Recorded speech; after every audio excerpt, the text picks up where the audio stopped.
To conclude the first module, and in particular the last part of the introduction to business process, focus on how to measure business process performance, let's see how it is possible to set a particular measure and particular KPI considering the case of computer credit. As you can see from the text that then you can read in detail directly on the slide, computer credit is a service company which approves and gives funding for the purchasing or different types of information systems. Here, in particular, you see the description of the leasing concession process, which will be our focus of analysis. In particular, the aim of the case is try to define a possible set of performance indicator for the process of financing. Considering that, and this is evident from the text, that the main critical success factor of the company are the customer responsiveness and the quality of service, meaning that the KPI that you are going to define need to be coherent and need to cover these two particular critical success factors. Here you can see a very simplified view of the process of leasing concession for computer credit. In particular, all starts from the sales agent from the other company, so the mother company of computer credit, which is Computer, who put a credit request, and then people at Computer Credit execute the process of leasing evaluation and concession and arrives to formulate an offer which can be then, let's say, resent to the customer by the same sales agent.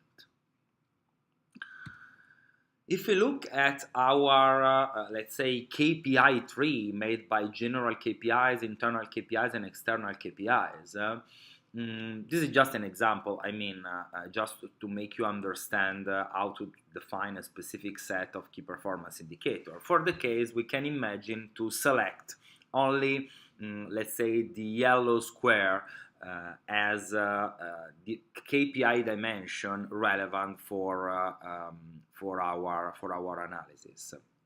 So, for the purpose of this exercise, we will consider this type of dimension, and we will use this as the basis to discuss how to define a possible set of KPI.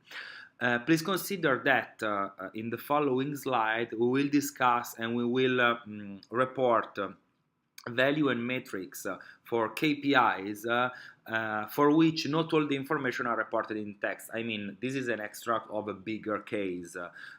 It was not possible to put it in the material, so you will see that some KPIs will be expressed also in terms of numbers that you don't find in the text. But don't worry, because it was just, let's say, intended as an exercise to make you more, let's say, familiar with the approach to the definition of the KPI. So, for the purpose of our analysis, we will see general indicators related to input and resources, internal indicators related to the time, and external indicators related to time, quality, cost, and flexibility.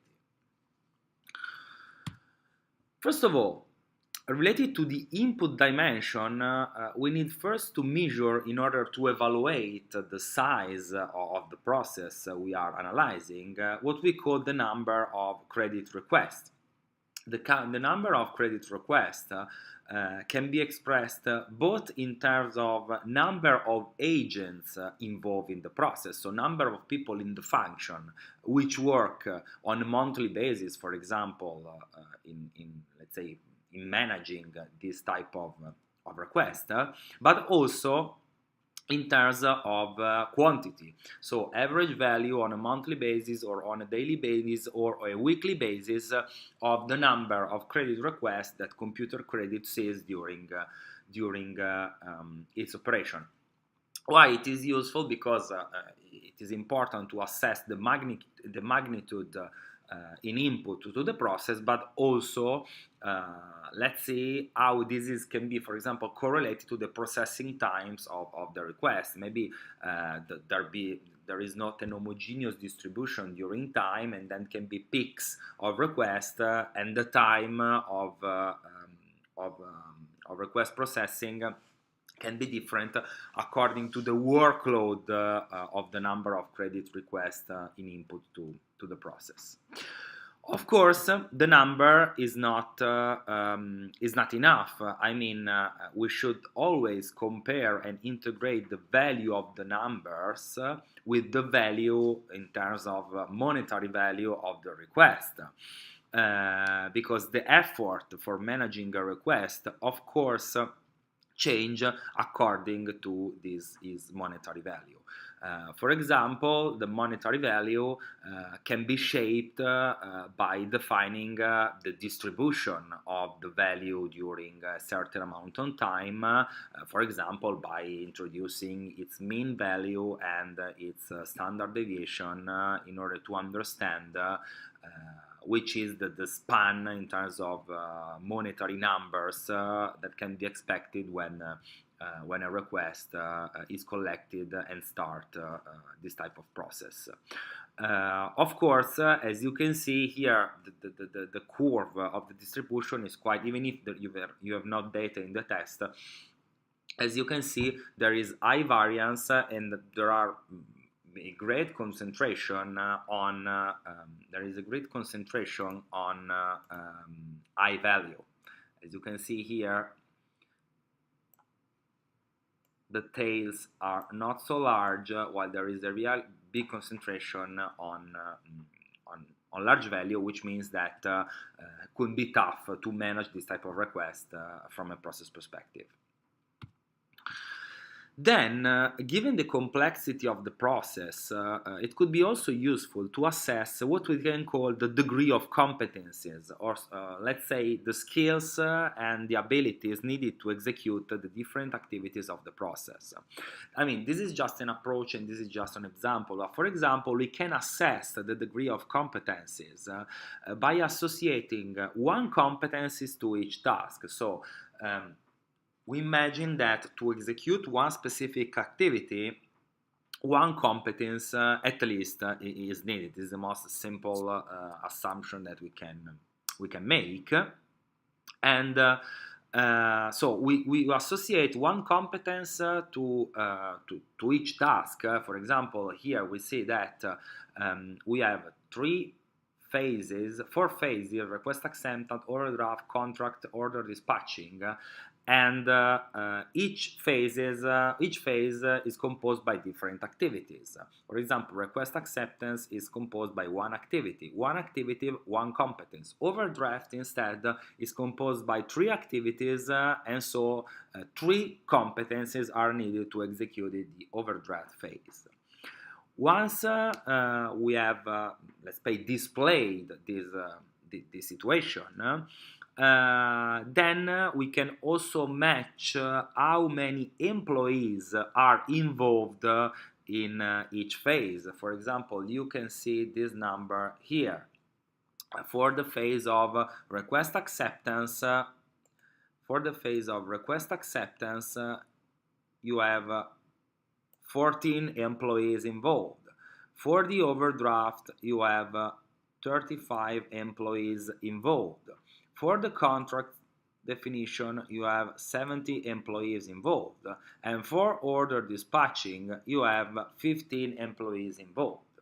So we can evaluate the degree of competencies by weighting the single competencies needed for each phase, and you can see here 1 for request acceptance, 3 for overdraft, 3 for contract, and 1 for order dispatching, with the total number of employees.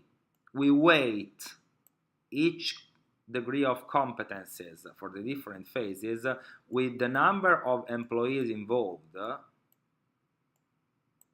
and then by doing the ratio with the total number of employees to the company. In this case, we find that on a scale from 1 to 5, the average degree of competences is 2.6, which is, I mean, quite low. So it is below the average. Then this is, let's say, gave us the overview on the general indicators as input and resources. Now, if we remember, we have one indicator from the internal perspective, which is related to the time. And in particular, from an internal perspective, on the time dimension, we can assess what we call the use of time. Use of time means essentially how the time of the process is used effectively to create value for the customer. In particular, we can see here that I mean, the time to elaborate and manage a request for the customer is 90 minutes. So in reality, the time that the computer credit used to create value for the company, for the customer, is 90 minutes. However, if you look at the total average time, so the average duration of the process, this is 60 days. So it means that the use of time can be defined by dividing the value adding time to the total time. So here, the value adding time ratio the total time. So 90 minutes divided 6 days expressed in minutes, and we find that only the 3% of the time is really used in a value-adding way. So it means that the process is not effective at all regarding the use of time. If we switch finally to the external perspective, we first have what we call the response time. The response time for the customer assess the time between when the request arrives from the sales agent after customer expression of interest, and the time in which the company is able to give the customer a feedback. And if we see at the different distribution of the response time during, I don't know, for example, a year or a month or a week, I don't remember exactly which is the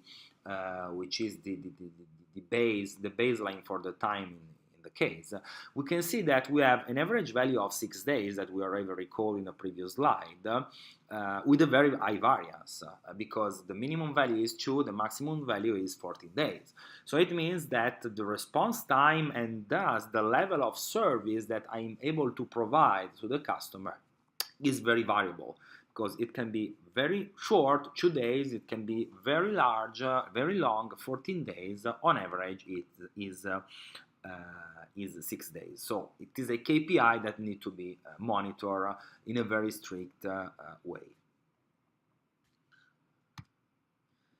More, not only it is good to let's say, to understand which is the response time, but also what we call the on-time response.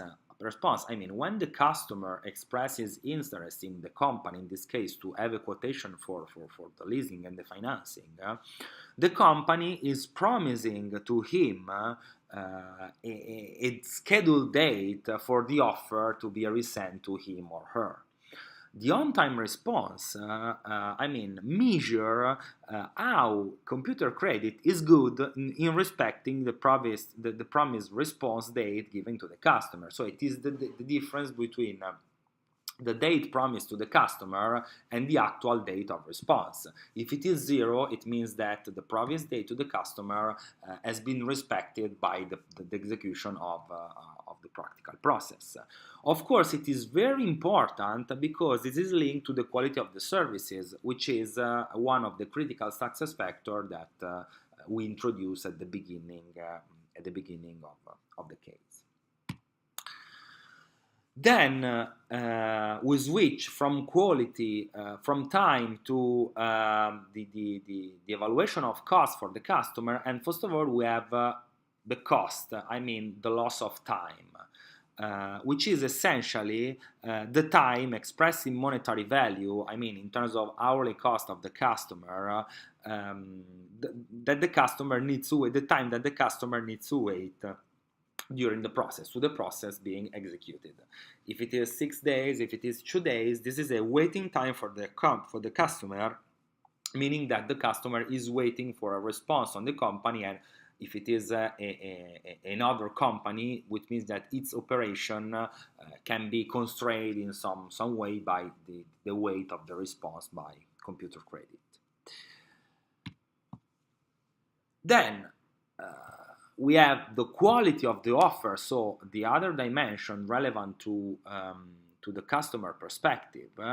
I mean, I understand that this can be so clear because this is a KPI which is very tough to be measured, because the quality of the offer for a leasing service should be evaluated in terms of its competitiveness, in terms of condition offers, rates applied, and value that the company is giving for the finance requested by the customer. So the quality should be evaluated by, let's say, the average condition rates and value that the company offers with, let's say, the benchmark market value of condition rates and value that the customer can find going on the market and on other competitors. So the computer credit should set the benchmark in terms of market value of condition,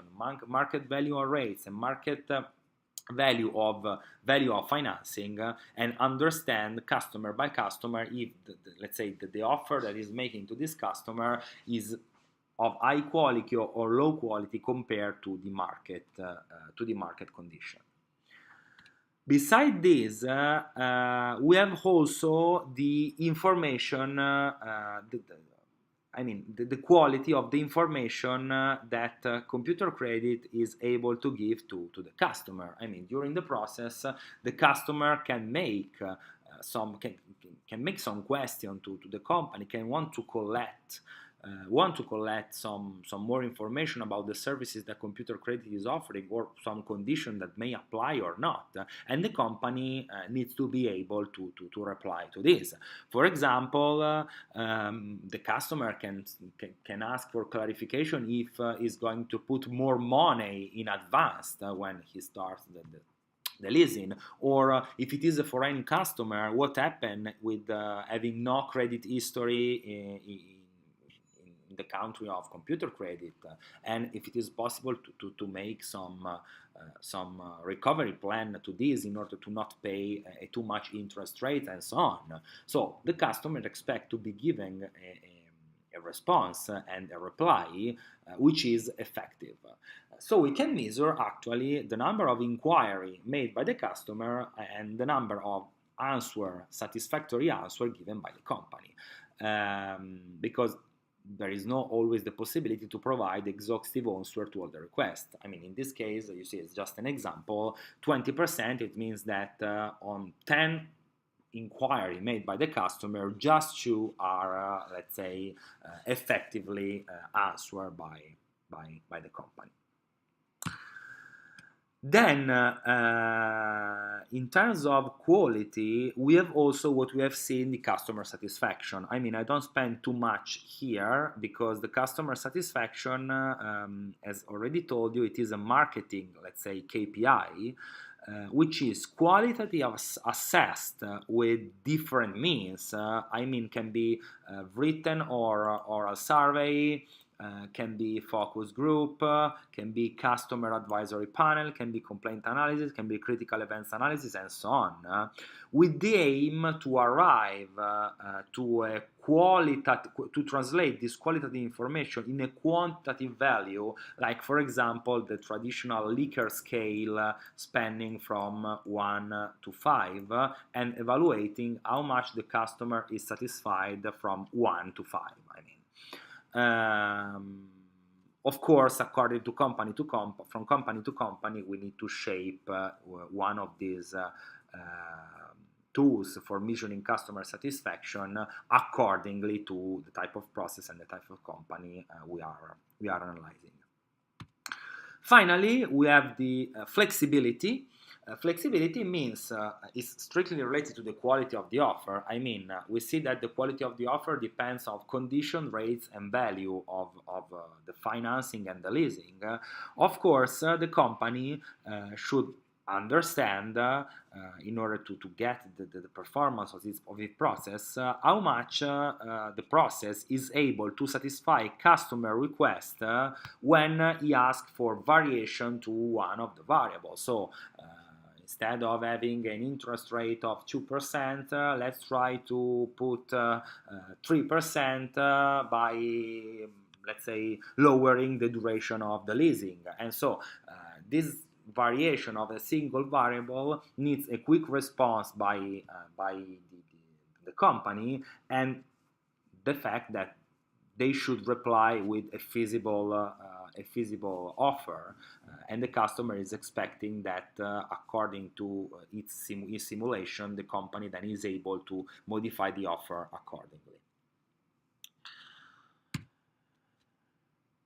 Finally, this what we get. I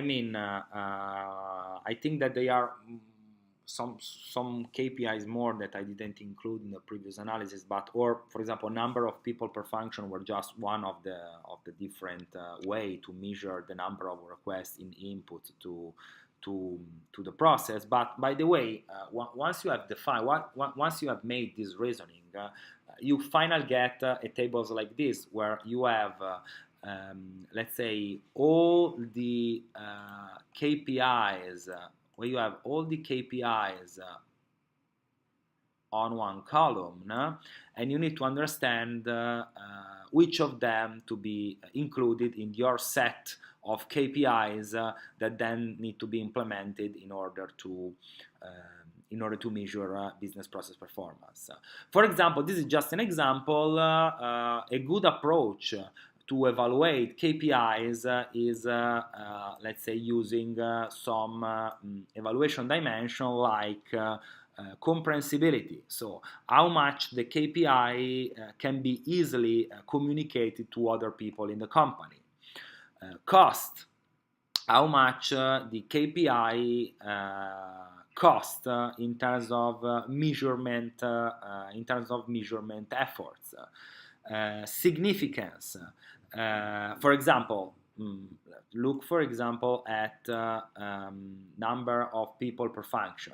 Of course, let's say the higher is the value from a scale from 1 to 5 you are giving to let's say to the KPI, the better is the performance. So the fact that the number of people per function is 5 in terms of cost doesn't mean that this KPI is very costly in terms of effort to measure it, because 1 on a scale from 1 to 5, 1 is worst and 5 is better. So 5 means that measuring this indicator, like number of people per function, is very easy, because just looking at the process and understand how many people how many agents in the company are involved each time. Instead, look for example at customer satisfaction. Customer satisfaction is given 1 because if you have understood what customer satisfaction measurement is, it's very time consuming. It means designing a survey or involving a panel of target customer in order to understand which is the real value of the customer satisfaction by the final customer, respecting to what the company is offering with process. That was related to comprehensivity and cost. Significance is how much the KPIs is relevant to assess the critical success factor of the company, because that's why they are designed. Then frequency, how much frequent I need to measure this KPI, and finally structuring, how much complex is their structure. I mean, again, look at flexibility. Flexibility is the ability to variate the offer of the customer in terms of condition, in terms of value, in terms of rates. Try to understand how to structure a possible matrix to measure this KPI. Would be very complex, very difficult. So in terms of structuring, the final grade is very low. Once we have, let's say, made this table, we need to decide which one to keep. For example, just to make it simple, if we decide that all these dimensions are of equal importance, we can keep only those. We can decide to keep only those KPI which have an overall value of, let's say, assessment, resilience assessment higher than 3. And if you make the calculation, you see that the KPI that are respecting this condition are the number of credit requests, the number of people per function, the use of time, the response time, the quality of the offer, the customer satisfaction. The conclusion is that the set of KPI for the process of credit concession, financing concession, and leasing concession to the customer from computer credit will be made by these 1, 2, 3, 4, 5, 6 KPIs, which falls within the dimension that we have seen before.